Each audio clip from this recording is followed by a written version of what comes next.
Hi guys, so today I'm going to pot up some hollyhock seeds. I have it in a dome, and I actually started this on a heat mat. So right now it's just sitting in the dome. I just brought it outside. I started the inside. Now this is called a blotter. There's a piece of paper towel in here, and there are some seeds that are sprinkled onto the paper towel. Now you can see that they've started to grow. You've got lots of little greens coming in. We can see them kind of on both sides.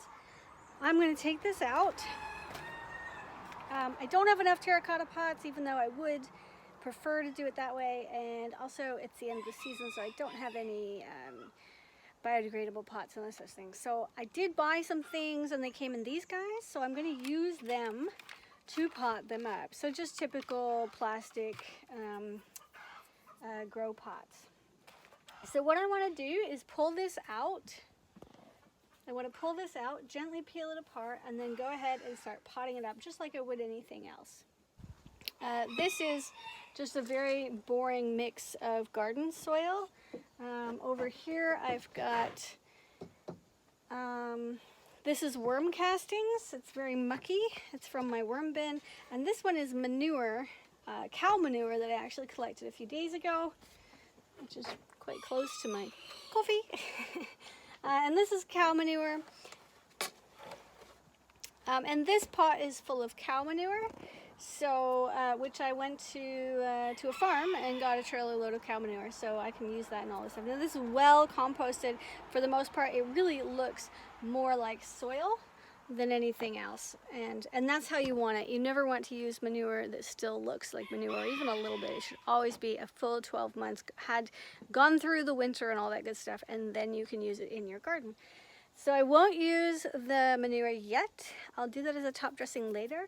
For now, because they're still tender little seedlings, I'm just going to use a very boring mix. So you could buy this or you could make it yourself. It's just the boring stuff out of the garden without any real compost mixed in, or you could use straight dirt if you have it, or whatever kind of soily dirt substance you have in your garden. Go ahead and dig it out and use it. Because they've already grown, I already have little seedlings, I'm not concerned about anything else growing. If anything else grows and I don't recognize it, I'm yanking it out. So only these guys will be, you know, staying for the long haul. So I've got a tray. I really need to get around to building my wooden trays. That would be so exciting. But in the meantime, I've got this plastic tray, these little guys, some soil, obviously a garden hose around here somewhere, and my coffee. Okay, so first things first, let's get this out of here. So these are growing inside on a grow mat, which means that they've been nice and warm. Hollyhocks want to be at least 16 degrees in order to grow, and I was concerned that since it's summer and our house is quite cool in the summer, that I would have a hard time getting them to start. Also, these hollyhocks were harvested this year off a beautiful hollyhock plant that I have growing in the garden, and was also concerned that perhaps they weren't ready when I harvested them. So I wanted to go ahead and grow some just to make sure if they were good to go or not. So this is what it's going to look like. It's just a tiny little seedling. I didn't want to grow them outside because there's so many. I was able to grow as many as I wanted. Like, look at that. Without taking up too much garden space, because I don't have a nursery bed yet. I just kind of plop my seedlings into small sections and put a little rock guard around it, little like rock circle, little fairy circle, and then I hope that I remember where they are, and obviously I label it. And then once they get a little bigger, I dig them out and move them around. So the tricky thing with a blotter is that you have to ever so carefully remove the seedlings from the paper towel, or like I just did, you can also just cut or break the paper towel, rip the paper towel around the seedlings, and that works too. Now, something I do recommend getting, sometimes you find them at a dollar store or a hardware store. Sometimes you can make your own using a spoon or whatever tools you want. There's actually a little spoon in here. These tiny little tools are so helpful. Now I would actually bend this. I don't have the tools right now to bend it, but I would bend it so it's like this, more of an arch, because the flat part is going to be a little it's not as nice to get into your little pots. This is soil that's come out of other plants as I've potted them, moved them on. I'm not concerned. If a plant is sick, then I will toss the soil to the compost and let it heat up, because I do hot composting, and then I will eventually, it'll go back in the garden, etc. If the plant is really sick, then the soil might go to the woods. But for the most part, soil is recycled here because I grow a lot of it myself. It doesn't make much sense to be tossing it out. So when I dig around in here, I'm holding it back. I gently touch the bottom of the plant and kind of push it in just a little bit. It's actually raining today. Let's see how long I stay out here before I get totally wet. So again, let's pick it up using the leaf only. This is a little more complicated because the root is going in all directions. So I'm going to just dig a bigger hole. I'm going to get the little root part way down there.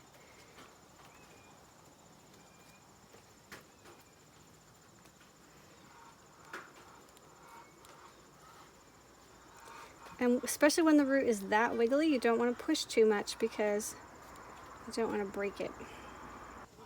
Can you guys hear my chickens? The chicken coop is just behind us.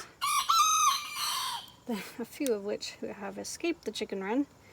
They're not really supposed to be out because we have a fox that's been walking around the property, and so of course I immediately ran out and built a chicken coop, or chicken run for the chicken coop, so that the birds won't become fox food. And he's been back a few times, but since I built the run, he hasn't been back too many. A few times right when we built it, and I think that was 3 weeks ago now. This hollyhock I grew from seed, and I grew it at the beginning of the season, so this is about as big as it's going to get in 3 or 4 months. But I will have no problem putting this hollyhock out into the garden this September, at the end of September or so. And right now it's in a relatively protected area. It's on the east-south side of the house, on my potting bench, on my garden deck, my potting deck.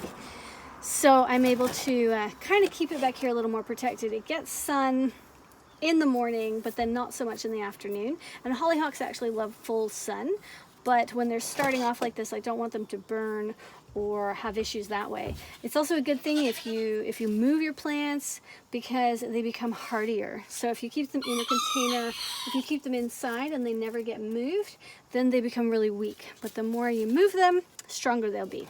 So for that reason, having them outside and brushing by them now and then is a really good idea.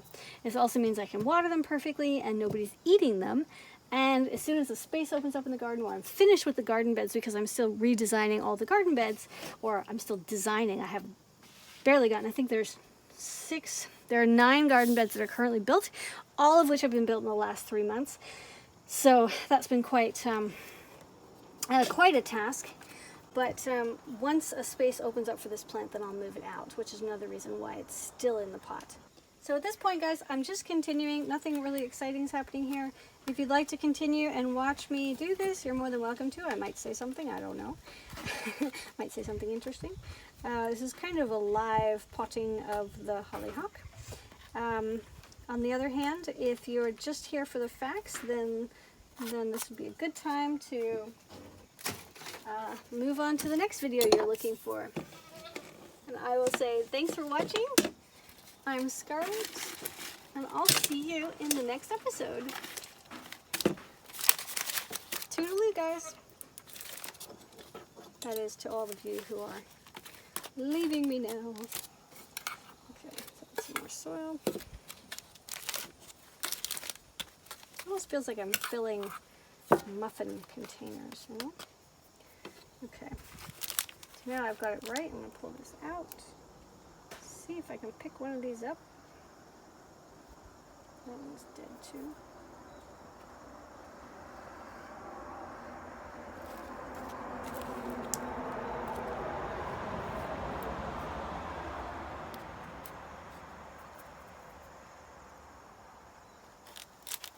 And gently push it back down.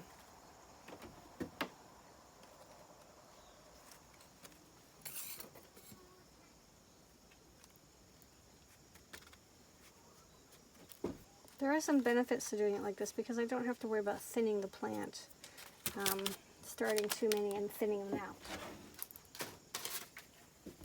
Even though I started too many, I'm going to pot every single one. Because seeds are very special to me. They're hard to come by. To get really good ones is kind of rare. And when I've waited weeks and weeks for a little guy to finally pop up, for something to finally grow, the last thing I want to do is snip it off later. Especially when it comes to something like hollyhocks, right? Because I want tons of them. So there's 2, 3, and when it looks like this, they're perfect. Just starting, so I'm going to just gently push them into the soil a little bit and cover them up. And it doesn't matter right or left, up or down. They're going to move themselves. Okay, so for the rest of these, I'm going to get a new piece of paper towel because they're all a little messy, and I want to ever so carefully. Okay, and I want to ever so carefully just transfer any of the seedlings that are about to sprout. Now, this is just my personal picky way of doing it. I'm sure there are many people out there that have an alternative. Say just do whatever you want, grow as much as you want, don't worry about it. I just like it when it's all neat and tidy. Alright, so now we're going to fold this over and then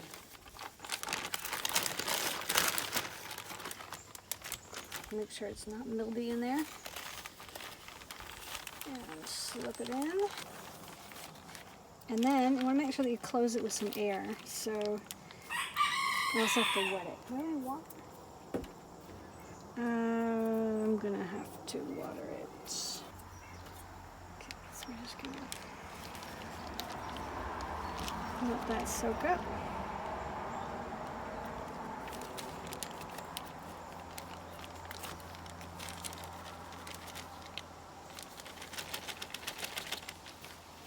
Doesn't matter if the seeds fall out or move around. Just want the paper wet. We want the seeds on the paper. We can always flip it over if we need to. Alright, and there we go. We just want to make sure that we've closed it with a little bit of air. So if you blow some air in, which is perfect because what we exhale is what they love to breathe. So go ahead and do that. And then I will put it back in the living room on top of my loom. To continue to grow. And I need to do something with these 2 little guys before I forget. So I'm just going to add them in here.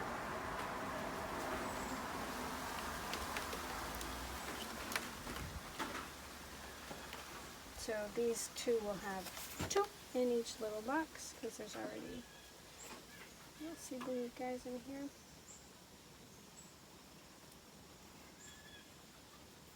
But that's okay. And voila! There we go. That's how we pot up some seeds. Jelly Bean is investigating. And these are the hollyhocks we have potted up. Hey, little buddy. And this is what they're going to look like in a few weeks. Maybe 2-3 weeks. They're going to look like that.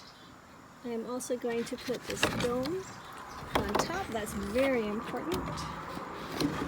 Keep it nice and warm. Oops. The dome on top, and after that, after the 2 or 3 weeks, they'll eventually look like this in about a month, maybe a little less depending on the sun. And this is ready to go out into the garden as soon as I have made enough room in the garden that it can go out there. Now this is going back on the heat mat in the house. Thanks for watching. I'm Scarlett, and this was how to pot up your hollyhocks, how to grow hollyhocks from seed. Hollyhocks that were collected this year. Show you what's behind me. This is the goat barn, way over there. Ta-da! And I'm currently standing on the potting goat deck, which is where all my plants are growing. And that, put this down. This is the chicken coop, and the run is just behind it. And down here, under the trees, I've got a whole bunch of mullein, the hollyhocks we just potted. And way over here, there's mint, rudbeckia, echinacea, marigolds, morning glory, sorry. Some more mullein, I need to add some more to that, it's not doing so well. Some daisies, different versions of daisies, some aloe vera, which is going to go in a nice giant pot in the house for the winter, and more of these little hollyhocks. Thanks for watching. I'm Scarlett, and I'll see you in the next episode. Toodaloo!